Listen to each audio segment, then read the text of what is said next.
ಭಾರತ ರಕ್ಷಣಾ ಕ್ಷೇತ್ರದಲ್ಲಿ ಮತ್ತೊಂದು ಮಹತ್ವದ ಹೆಜ್ಜೆಯನ್ನ ಇಟ್ಟಿದೆ. 5ನೇ ತಲೆಮಾರಿನ ಹೊಸ ಯುದ್ಧ ವಿಮಾನವನ್ನ ತಯಾರಿಸುವ ಮೂಲಕ ಹೊಸ ಇತಿಹಾಸಕ್ಕೆ ನಾಂದಿ ಹಾಡ್ತಿದೆ. ರಷ್ಯಾ, ಚೀನಾ, ಅಮೆರಿಕದ ನಂತರ ಭಾರತ ಇಂತಹದ್ದೊಂದು ಸಾಧನೆ ಮಾಡ ಹೊರಟಿದೆ. ಹಾಗಾದ್ರೆ ಏನಿದು ಅಮ್ಕ ಎನ್ನುವಂತಹ ತಂತ್ರಜ್ಞಾನ? ಈ ತಂತ್ರಜ್ಞಾನದಿಂದ ಭಾರತದಲ್ಲಿ ಏನೆಲ್ಲ ಬದಲಾವಣೆಗಳಾಗ್ತವೆ ಆ ಕುರಿತ ಒಂದು ವಿಶೇಷ ವರದಿ ನಿಮ್ಮ ಮುಂದೆ. ಸ್ನೇಹಿತರೆ, ಭಾರತ ಎಲ್ಲ ರಂಗದಲ್ಲಿಯೂ ತನ್ನದೇ ಆದ ದಾಪುಗಾಲನ್ನ ಇಡುವಂತಹ ಕೆಲಸವನ್ನ ಮಾಡ್ತಾ ಇದೆ.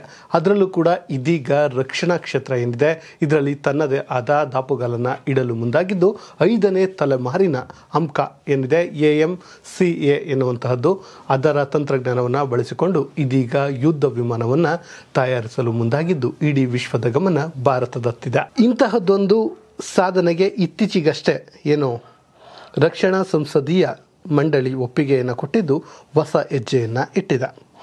ಇನ್ನು ನಿಮಗೆ ಅನಿಸಿರಬಹುದು, ಏನಿದು ಅಮ್ಕ ಎಂದರೆ ಅಡ್ವಾನ್ಸ್ ಮೀಡಿಯಂ ಕಾಂಬ್ಯಾಕ್ಟ್ ಏರ್ಕ್ರಾಫ್ಟ್ ಎನ್ನುವಂತಹದ್ದು.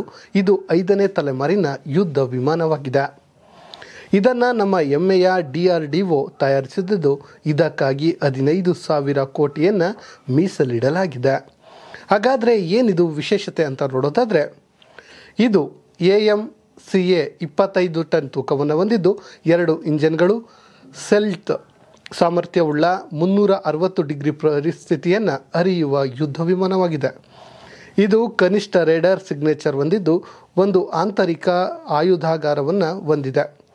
ಇದು ಭಾರತದಲ್ಲಿ ಅಭಿವೃದ್ಧಿ ಹೊಂದುವ ಮೊದಲ ಡೈವರ್ಟ್ ಲೆಸ್ ಸೂಪರ್ಸಾನಿಕ್ ಇಂಟೇಕ್ ಆಗಿದ್ದು 1,500 kgಗಳಷ್ಟು ಪೇಲೋಡನ್ನು ಮತ್ತು 5,500 kgಗಳಷ್ಟು ಬಾಹ್ಯ ಪೇಲೋಡನ್ನು ಮತ್ತು 6,500 kg ಆಂತರಿಕ ಇಂಧನವನ್ನು ಒಯ್ಯಬಲ್ಲ ಸಾಮರ್ಥ್ಯವನ್ನು ಹೊಂದಿದೆ.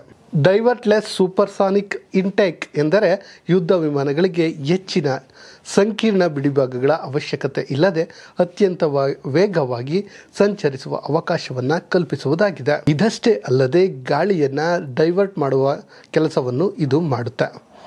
ಭಾರತದಲ್ಲಿ ನಿರ್ಮಿತವಾಗಿರುವ ಇದು ಹೆಚ್ಚು ಸ್ಟೆಲ್ತ್, ಹಗುರ ಮತ್ತು ನಿರ್ವಹಣೆಗೆ ಸುಲಭವಾಗಿದೆ. ಈ ಯುದ್ಧ ವಿಮಾನವನ್ನು ತಯಾರಿಸಲು ಕನಿಷ್ಠ 4.5 ವರ್ಷಗಳು ಬೇಕು ಎನ್ನಲಾಗ್ತಿದೆ.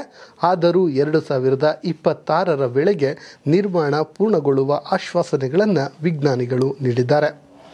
ಇದಕ್ಕಾಗಿ HAL ಗರಿಷ್ಠ 5 AMCA ಅಂದರೆ ಅಮ್ಕ ಏನಿದೆ ಅದರ ಮೂಲ ಮಾದರಿಗಳನ್ನು ನಿರ್ಮಿಸಲಿದ್ದು 2026ರ ವೇಳೆಗೆ ಅವುಗಳು ನಿರ್ಮಾಣ ಏನಿದೆ ಅದು ಪೂರ್ಣಗೊಳ್ಳುವ ನಿರೀಕ್ಷೆ ಇದೆ.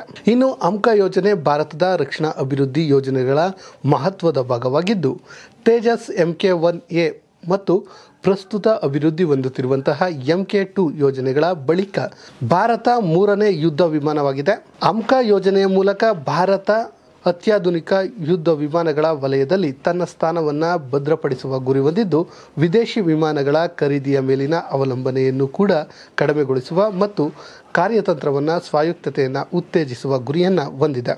ಇನ್ನು ಈ ಅಮ್ಕ ಯೋಜನೆ 2 ಹಂತಗಳಲ್ಲಿ ಜಾರಿಗೆ ಬರಲು ಸಿದ್ಧಗೊಳ್ಳುತ್ತಿದೆ. ಮೊದಲನೆಯ ಆವೃತ್ತಿಯಾದ MK1ಗೆ America general electric F414 engine ಶಕ್ತಿ ನೀಡಲಿದೆ. ಇದು 98 kN ಥ್ರಸ್ಟ್ ಹೊಂದಿರಲಿದೆ.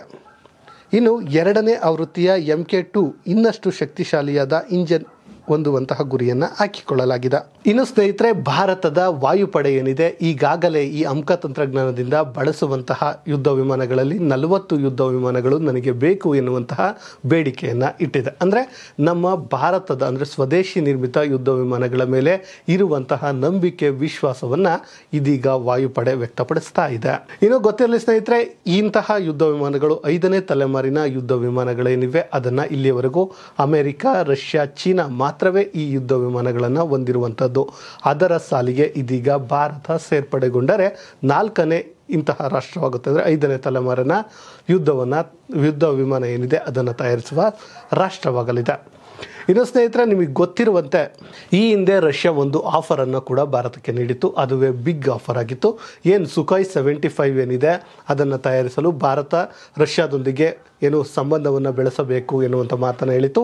ನಾವು ಸುಮಾರು 75% ಡಿಸ್ಕೌಂಟ್ ಅಥವಾ ರಿಯಾಯಿತಿಯನ್ನು ಕೊಡ್ತೀವಿ ಎನ್ನುವ ಮಾತನ್ನು ರಷ್ಯಾ ಹೇಳಿತ್ತು. ಯಾಕಂದರೆ ಸ್ನೇಹಿತರೆ, ಇಂತಹ ಮಾತನ್ನು ರಷ್ಯಾ ಹೇಳಿತು ಅಂದರೆ ಇವರು ಅಮ್ಕ ತಂತ್ರಜ್ಞಾನವನ್ನು ತಯಾರಿಸೋದಕ್ಕೆ ಲೇಟ್ ಆಗುತ್ತೆ. ಅಮ್ಕ ತಂತ್ರಜ್ಞಾನ ಏನಾದರೂ ತಂದಿದ್ದೇ ಆದರೆ ಒಂದು ರೀತಿ ಬಲಿಷ್ಠ ರಾಷ್ಟ್ರವಾಗುತ್ತೆ ಅನ್ನುವಂತಹ ಉದ್ದೇಶವೋ ಅಥವಾ ಅದಕ್ಕೆ ಯಾಕೆ ಅಷ್ಟೊಂದು ಖರ್ಚನ್ನು ಮಾಡಬೇಕು, ನಾವೇ ಅವರಿಗೆ ಕೊಡಬಹುದಲ್ವಾ ಎನ್ನುವಂತಹದ್ದು ಗೊತ್ತಿಲ್ಲ. ಒಟ್ಟಿನಲ್ಲಿ ರಷ್ಯಾ ಇಂತಹದ್ದೊಂದು ಆಫರನ್ನು ನೀಡಿತು. ಭಾರತ ಇದಕ್ಕೆ ಮನ್ನಣೆಯನ್ನು ಕೊಟ್ಟಿಲ್ಲ.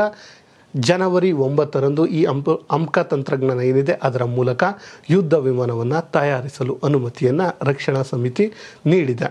ಆ ಮೂಲಕ ಭಾರತ ಮತ್ತೊಂದು ಮಹತ್ವದ ಹೆಜ್ಜೆಯನ್ನು ಇಡಲು ಸಹಕಾರವನ್ನು ನೀಡಿದೆ. ಇಂತಹದ್ದೇ ಸುದ್ದಿಗಾಗಿ ಸದಾ ನೋಡ್ತಾ ಇರಿ ಲೈನ್ ಟಿವಿ ಕನ್ನಡ.